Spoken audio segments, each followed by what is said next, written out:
আসসালামু আলাইকুম সম্মানিত প্রিয় দর্শক, এই চমৎকার ডিজাইনের বেবি ফ্রকটি কিভাবে কাটিং এবং সেলাই করতে হয় এ টু জেড শেয়ার করব আপনাদের মাঝে। এই ফ্রকটি আমরা সেলাই করেছি 5 থেকে 6 বছর বাচ্চার জন্য। এর জন্য আমরা 2.5 হাত বহরের 2 গজ পরিমাণ কাপড় নিয়েছি। প্রথমে আমাদের এই কাপড়টা ওপেন করে এক পাটে বিছিয়ে নিতে হবে। এই নিয়মে এক পাটে কাপড়টা বিছিয়ে নেওয়ার পর আমাদের কাপড়টা বহরের দিকে একটা ভাঁজ দিয়ে নিতে হবে। বহরের দিকের প্রথম ভাঁজটা আমরা দিয়ে নেব একেবারে কাপড়ের মাঝ বরাবর। এরপর বহরের দিকেই আরেকটা ভাঁজ দিয়ে নেব। এই নিয়মে আমাদেরকে কাপড়টা বহরের দিকে 2 ভাঁজ 4 পার্ট করে নিতে হবে। তো ফুলের মাথার দিক যেই দিক এই দিকে আমাদেরকে কাঁধের দিক কাটিং করতে হবে, আর গোড়ার দিক যেই দিক এই দিক আমাদেরকে কোমরের দিক কাটিং করতে হবে। তো ফুলের মাথার দিকে আঁকাবাঁকা সমান করে একটা মার্জিন দিয়ে নেব। এরপর সেলাই মার্জিনে ইঞ্চিটা বসিয়ে 9 ইঞ্চিতে আমরা হাফ বডির মার্জিনটা দিয়ে নেব। আমরা সাধারণ ফ্রকের হাফ বডি যে নিয়মে কাটিং করি ঠিক একই নিয়মে প্রথমে হাফ বডির মার্জিনটা দিয়ে নেব।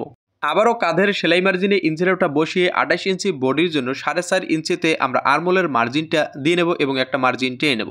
এরপর আটকানো সাইড থেকে 5.5 ইঞ্চিতে আমরা কাঁধের মার্জিন দিয়ে নেব এবং আর্মোলের মার্জিনও 5.5 ইঞ্চিতেই একটি দাগ দিয়ে নেব। 2 দাগ বরাবর স্কেল বসিয়ে সোজা একটা মার্জিন টেনে নেব। এবার বডির মাপ দেব বডির 4 ভাগের 1 ভাগ। 28 ইঞ্চি বডির মাপ, 28কে 4টা ভাগে ভাগ করলে হবে 7 ইঞ্চি। কোমরের মার্জিন দেব কোমরের 4 ভাগের 1 ভাগ।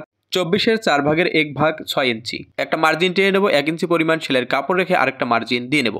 এবার হাফ বডির লম্বার মাপ থেকে 3 থেকে 3.5 ইঞ্চিতে একটি দাগ দিয়ে কোনাকুনি এইভাবে একটি মার্জিন টেনে নেব। এরপর আমাদের আর্মোলের শেপটা সুন্দর করে দিয়ে নিতে হবে। তো এই নিয়মে আর্মোলের শেপটা দিয়ে নেবেন। এরপর গলার ছড়ানোর মাপ বের করে নিতে হবে। গলার ছড়ানোর 2 ভাগের 1 ভাগ। আজকে আমাদের গলার ছড়ানোর মাপ 5 ইঞ্চি। 5-এর 2 ভাগের 1 ভাগ 2.5 ইঞ্চি। গলার ডিপ দেবো 3.5 ইঞ্চি। তো 3.5 ইঞ্চিতে একটি দাগ দিয়ে নেব। গলার ছড়ানো এবং গলার ডিপ আমাদের একটি স্কোয়ার ঘর তৈরি করে নিতে হবে। এরপর গোল গলার মার্জিন যে নিয়মে দিয়ে নেই ঠিক একই নিয়মে গোল গলার মার্জিনটা দিয়ে নেব। 1/2 ইঞ্চি কাঁধের ডাউন দিয়ে নেব। প্রথমে এই নিয়মে সাধারণ হাফ বডি একটি মার্জিন করে নেব। এরপর আমরা সুন্দর করে মার্জিন বরাবর কাটিং করে নেব। তো আপনি যদি আমার এই ভিডিওটা ইউটিউব থেকে দেখে থাকেন তো পরবর্তীতে দেখার জন্য ডাউনলোড করে রাখতে পারেন। আর ফেসবুক থেকে দেখে থাকলে পরবর্তীতে দেখার জন্য আপনার টাইমলাইনে শেয়ার দিয়ে রাখতে পারেন। এই নিয়মে হাফ বডিটা কাটিং করার পর সামনের পার্ট এবং পিছনের পার্ট আলাদা করে নেওয়ার পর প্রথমে আমরা সামনের গলাটা মার্জিন অনুযায়ী কাটিং করে নেব। এরপর পিছনের পার্টের উপরে সামনের পার্টটা এই নিয়মে সুন্দর করে বসিয়ে নেব এবং পিছনের পার্টের গলার মাপ অনুযায়ী পিছনের পার্টের গলাটা কাটিং করে নেব। তো পিছনের পার্টের গলাটা একটু ছোট হবে। এবার আমাদের অবশিষ্ট যে টুকরা কাপড়টা আছে এই টুকরা কাপড়টা আঁকাবাঁকা সমান করে প্রথমে কাটিং করে নিতে হবে। এরপর আমাদের কাপড়টা এবার 1 ভাঁজ 2 পার্ট করে নিতে হবে। এরপর আমরা হাতা কাটিং করে নেব। হাতা কাটিং করার জন্য আমাদেরকে কাঁধের দিক থেকে 1.5 থেকে 2 ইঞ্চিতে একটি দাগ দিয়ে নিতে হবে। তো আমরা আজকে 2 ইঞ্চিতেই একটি দাগ দিয়ে নিচ্ছি।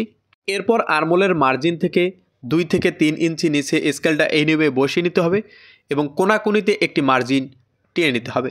এই নিয়মে কোনাকুনিতে মার্জিন টেনে নেওয়ার পর আর্মোলের দিকের কাপড়টা আমাদের সমান করে কাটিং করে নিতে হবে। এই নিয়মে হাফ বডিটা কাটিং করে নেওয়ার পর আমাদের হাতা কাটিং করে নিতে হবে। হাতা কাটিং করার জন্য কাপড়টা আমাদেরকে রুমাল ফ্রকের নিয়মে ভাঁজ দিয়ে নিতে হবে এবং কাঁধের দিক থেকে 2 ইঞ্চি কম করে আর্মোলের দিকটা কাটিং করেছিলাম। তো এখানে আমাদের 2 এর সঙ্গে 1 ইঞ্চি যোগ করতে হবে, তাহলে 3 ইঞ্চি। 3 ইঞ্চিতে একটি দাগ দিয়ে নিতে হবে। এরপর হাতার লম্বা অনুযায়ী একটি দাগ দিয়ে নিতে হবে। এরপর আমাদের গোল রাউন্ড শেপ করে নিতে হবে সুন্দর করে। এই নিয়মে হাতার পার্টটা আমাদের মার্জিন করে কাটিং করে নিতে হবে।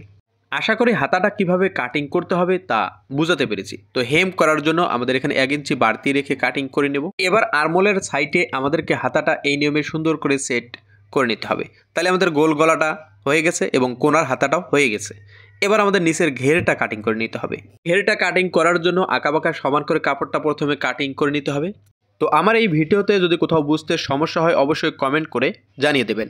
এবার আমরা এই হাফ বডির যে মূল মার্জিন থেকে যত ইঞ্চি আমরা এই শেপটা দিয়ে নেব, আমরা 3 ইঞ্চিতে শেপটা দিয়ে নিয়েছি। ঠিক আটকানো সাইডে আমাদের এখান থেকে 3 ইঞ্চি নিচে একটি দাগ দিয়ে নিতে হবে। 3 ইঞ্চি নিচে একটি দাগ দিয়ে নেব। এরপর স্কেলটা বসিয়ে কোনাকুনিতে একটা মার্জিন টেনে নিতে হবে। তো এই নিয়মে সুন্দর করে কোনাকুনিতে মার্জিনটা টেনে নেব। আমাদের হাফ বডিটা যত ইঞ্চি নিচে আসবে নিচের ঘেরটা ঠিক তত ইঞ্চি মাইনাস করে নিতে হবে, নাহলে কিন্তু হাফ বডিটা সুন্দর মতো ফিটিং হবে না। এবার আমাদের হাফ বডিটা যত ইঞ্চি ঠিক তত ইঞ্চি মাইনাস করে আমাদের এই ঘেরটা কাটিং করে নিতে হবে।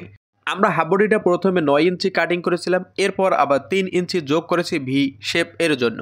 তাহলে 9 আর 3 হচ্ছে 12 ইঞ্চি। আমরা এই ইঞ্চিটেপটা 12 ইঞ্চি বাইরের দিকে রেখে নিচের ঘেরের মার্জিন দিয়ে নেব। লম্বার মার্জিন 30 ইঞ্চি, 30 ইঞ্চিতে একটি দাগ দিয়ে নেব এবং 2 থেকে 2.5 ইঞ্চি সেলাইয়ের কাপড়ের জন্য একটা মার্জিন দিয়ে নেব এবং এই মার্জিন বরাবর আমাদের কাটিং করে নিতে হবে। এবার আমরা ভি যে শেপটা দিয়ে নিয়েছি এই ভি শেপটা সুন্দর করে কাটিং করে নিতে হবে। তো এখানে আমাদের একটি সামনের পার্ট হয়েছে, এই নিয়মে আমাদেরকে পিছনের পার্টটা কাটিং করে নিতে হবে। অবশিষ্ট টুকরো কাপড়ে আমাদেরকে সামনের পার্টটা বসিয়ে নিতে হবে, এরপর সুন্দর করে বিছিয়ে নিতে হবে, এরপর সামনের পার্ট অনুযায়ী পিছনের পার্টটা কাটিং করে নিতে হবে। আশা করি এই চমৎকার ডিজাইনের ফ্রকটা কীভাবে কাটিং করবে তা আমি আপনাদেরকে বোঝাতে পেরেছি। তো এমন সূত্র সহ প্রত্যেকটা বিষয় কাটিং এবং সেলাই দেখতে আমার এই পেজটা অবশ্যই ফলো করবেন। আর কাটিং এবং সেলাই ফুল ভিডিও একসঙ্গেই দেখতে আমার ইউটিউব চ্যানেলটি সাবস্ক্রাইব করবেন। আর এই পেজেই যদি আপনি ভিডিওটা ফুল দেখতে চান তো পরবর্তী ভিডিওটা দেখে নিন। ধন্যবাদ।